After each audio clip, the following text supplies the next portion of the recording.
मानव सेवा में देश के हमारे हेल्थ केयर हीरोज की कृतज्ञता और समर्पण का सम्मान करते हुए डॉक्टर्स डे के खास मौके पर LIC लेकर आए हैं TV9 digital national doctors day conclave 2023।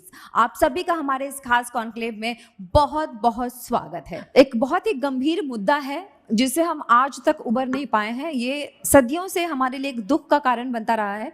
नाम है कैंसर। कैंसर एक ऐसी जानलेवा बीमारी है जिसे मरीज तो लगातार जूझता ही है। ये उसके परिवार को भी इफेक्ट करता है और सिर्फ इफेक्ट नहीं करता है, बर्बाद भी कर देता है कई बार। ग्लोबल कैंसर ऑब्जर्वेटरी ग्लोबोकैन के अनुसार साल 2040 तक विश्व में कैंसर पीड़ितों की संख्या बेहद डराने वाली हो सकती है।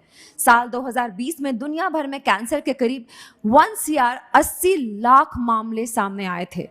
भारत की बात करें तो पिछले कुछ सालों में यहाँ भी कैंसर के मामलों में तेजी से बढ़ोतरी हुई है। वो इजाफा जो नंबर्स का है वो बढ़ता ही चला जा रहा है, जो अपने आप में एक चिंता का विषय है। इसके पीछे ग्लोबलाइजेशन, बढ़ती अर्थव्यवस्था, जनसंख्या और लाइफस्टाइल में बदलाव जैसी कई वजहें हो सकती हैं। देश में कैंसर की रोकथाम के लिए मेडिकल तकनीक को बढ़ावा दिया जाना बहुत जरूरी है और इसके लिए भारत ने कमर कस ली है। कैंसर के खिलाफ लड़ाई में क्या है हमारी प्लानिंग और एग्जीक्यूशन, हमारे अगले पैनल डिस्कशन में इसी विषय से जुड़े सवालों पर करेंगे चर्चा। Breakthrough in cancer care. So all the doctors are here. So you were saying technology has actually revolutionized it. I wanted to ask Dr. Thakwani. Dr. Thakwani, you're an oncologist, and you know a very common question ये पूछा जाता है कि देखिए साहब, मैंने कभी cigarette नहीं पी, बीड़ी नहीं पी, तंबाकू नहीं खाया, शराब तो मुझे पता ही नहीं है कैसा होता है देखने में वगैरह वगैरह, लेकिन हमारी फैमिली में 4 जनों को कैंसर हुआ। ये कहाँ से हो गया?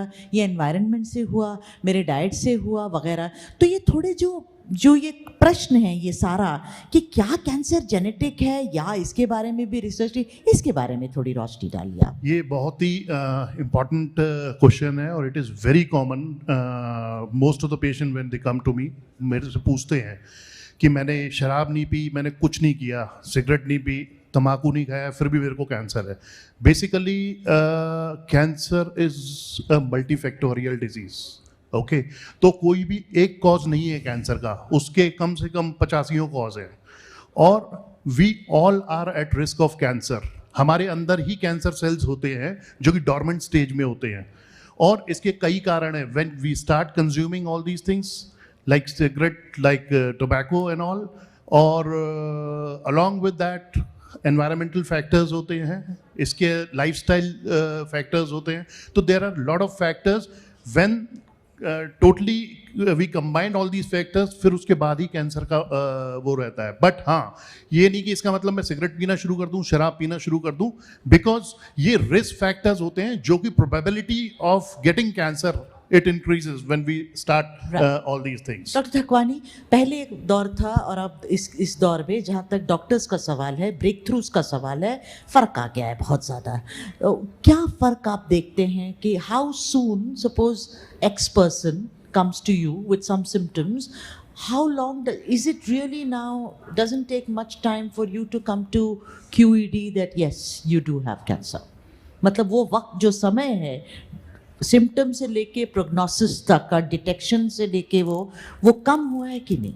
मतलब यू मीन टू से कि once the patient comes to us, investigation से लेके डायग्नोसिस का। सो डेफिनेटली जैसे कि हम सब लोग डिस्कस कर रहे हैं, अभी इतने टेस्ट डिस्कवर हो गए हैं, they are so precise all these test, so I don't think so that it takes more time for the diagnosis to make. So इतने टेस्ट जाके पेट स्कैन हो गया, प्रिसीजन ऑन्कोलॉजी हो गई, जिसमें कि हम मॉलिकुलर लेवल पे, जेनेटिक लेवल पे हम लोग डायग्नोज करते हैं। तो ये test I don't think so that it takes more time for to make the diagnosis. So nowadays it's very easy and it takes no time for us to reach to the diagnosis and then to start the treatment. Right.